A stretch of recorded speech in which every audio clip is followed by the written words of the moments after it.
everybody. Welcome back. It is day 6 of the 28-day Get Hired Challenge. You've almost made it through the first week. How you guys doing out there? I'm Alyssa Miller, and today I'm going to help you understand the cybersecurity job market. So hang on tight, because here we go.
All right, everyone, welcome back. It's day 6 of the 28-day Cybersecurity Get Hired Challenge. I just added the name there. We're going to change the name. I don't know. But it's so good to have you back. I'm Alyssa Miller. How many of you are out there and have watched all 6 days so far? I hope that you're sticking with me. We're going to keep digging. We are getting you all set up because I want to help you get hired in cybersecurity. So today, we're talking about the job market in cybersecurity. This is one of those areas that is critical to understand because, it's where you're trying to get to, right? So, when I was preparing to write the book, Cybersecurity Career Guide, one of the things I did back in 2020 was I launched a pair of surveys. I wanted to talk to cybersecurity professionals and I wanted to talk to people who are aspiring to be in cybersecurity. Now, you see, the reason I did this is because I was hearing all sorts of different stuff in the industry, and it didn't make a lot of sense to me. You see, on one hand, there were all these articles talking about, oh my goodness, 3.5 million open cybersecurity positions this year, and are going to go unfilled, or, it all depends on who you're talking about. Everybody's talking about, there's this talent shortage and skills gap, and we just can't find people to work in cybersecurity. But then on the other hand, I was talking to people who are coming out of college programs with cybersecurity degrees, sometimes advanced cybersecurity degrees like masters, and even some who had PhDs. I was talking to people who were very skilled network engineers but couldn't find jobs in cybersecurity, things like that. And I'm like, well, wait a minute.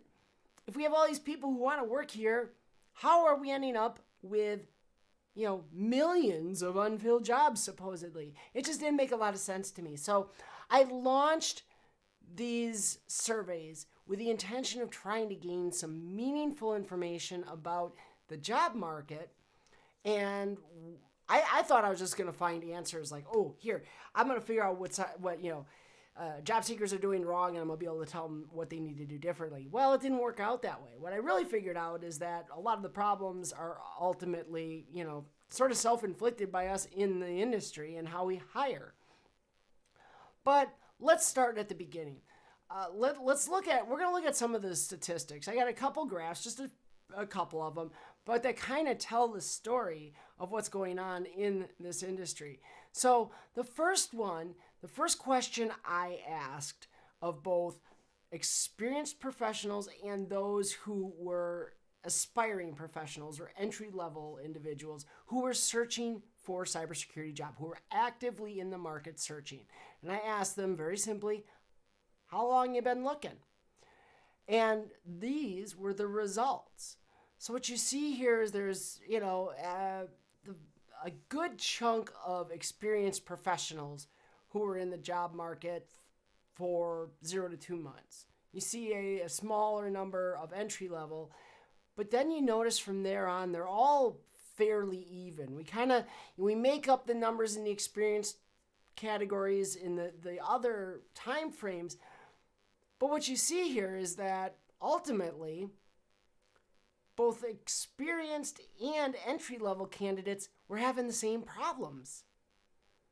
So as much as entry-level people are frustrated because we can't find entry-level roles, we have experienced professionals, those that supposedly we're looking for when we're hiring for these jobs, who can't seem to get hired either. To see that many people who've been in the job market for 6 months or longer, the majority were in the job market that long. Even 3 months. If I've got 3.5 million unfilled jobs, I'm a hiring manager and I know that my jobs are, hard to fill. It shouldn't take me that long to find somebody. We shouldn't have people sitting in the job market for 3 to 6 months or longer. And so this is where I started to realize, wait, there's something else going on here. This doesn't make sense. This speaks to what I'm seeing, and that is that for some reason, we may have a lot of open jobs, but the problem isn't that we don't have people looking.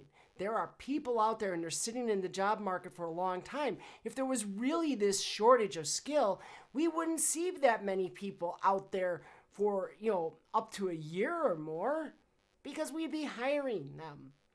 So this tells me right away that, okay, there's a different issue here. It's not a skills shortage or a talent gap. It's a complete disconnect between hiring organizations and the people that are looking for jobs. And in reality, that's what's going on. So, of course, this brings up the question, well, how do we start to change that? And again, reasons why I wrote the book was to start to address that. How could I help job seekers overcome and start to, break through some of these barriers? Now, by the same token, I did and continue to do lots of work on the hiring side. I'm trying hard to get hiring managers and hiring organizations to understand their behaviors. But I just knew deep down there's got to be something that a job seeker can do to overcome these barriers. So I started to think, if you talk to people, what are some of the things you hear? Get a degree, get a cert, work with a mentor. So we've got people spending tons of money getting cybersecurity degrees because for years and years and years we've been complaining that academics wasn't offering cybersecurity programs. Well, now there's lots of them and lots of people are getting degrees. We have certifications, tons of certifications, and we're telling people all the time you got to get a certification. We see them in job descriptions. Oh, you must have this certification preferred or must have some certification. And, we hear lots of talk. We see lots of people doing good work, being mentors to others. But then I asked those job seekers, based on how long they've been looking, how many of them had a degree? Where was that? Did they have a degree in IT? Did they have an industry certification? Did they have a mentor? And what you see here is that in each category, the amount of time spent looking for a job kind of has pretty close to the same distribution. There's no real correlation here that says, well, if you get an industry cert, that'll make your job search less. Or if you get, an IT degree or cybersecurity degree, or if you get a mentor, these bars, they don't tell any of that story. In fact, I think it's funny that the one with the highest combined 0 to 2 and 3 to 6 months bars is the one with no degree at all. So clearly there's a disconnect here. And, it's frustrating because over and over again, we've seen these different stories about, and a lot of it was pre-pandemic, I'll admit. I haven't heard as much of it lately, but there still is that talk about how people can't find qualified candidates. And now that the story about a skills shortage didn't pan out, now there's new excuses. The reality is we just don't do a good job hiring in cybersecurity. Now, why is that important to you as a job seeker? Well, Alyssa, go talk to them. Do a 28-day series for hiring managers. Believe me, I'm trying to figure out how I'm going to make that happen. But in the meantime, what's important for you to understand is that there are problems, and we're going to keep working through this. We're going to talk about a lot of the various problems that have led to this. We're going to talk about things like awful job descriptions. We're going to talk about, how that lack of diversity that we talked about a number of days ago comes into play here.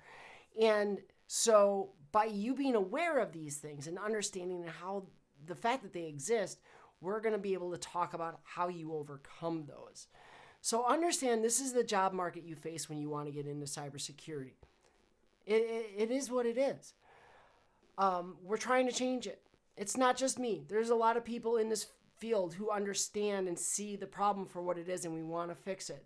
But it takes a large effort. So in the meantime, y'all are out there looking for jobs and can't get them. So I'm going to work with you in the meantime. We're going to talk about how you overcome these challenges because I want to get you hired. I want to get you there. So here's what I need from you. Giving away a book again today. So I need to see comments from you. I want to hear your stories about searching for a cybersecurity job. How long have you been looking?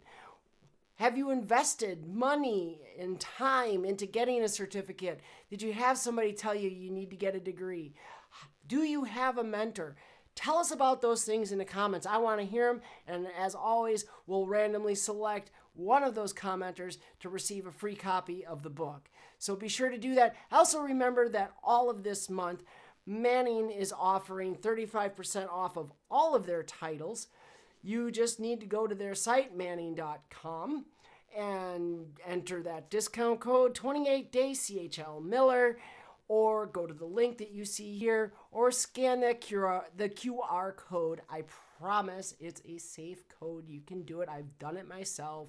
I wouldn't dare spread malware to you or rickroll you or do anything else because I want you to keep coming back because I am trying to help get you hired in cybersecurity. So we'll see you again tomorrow here with another video in our series in the 28-day Get Hired Challenge.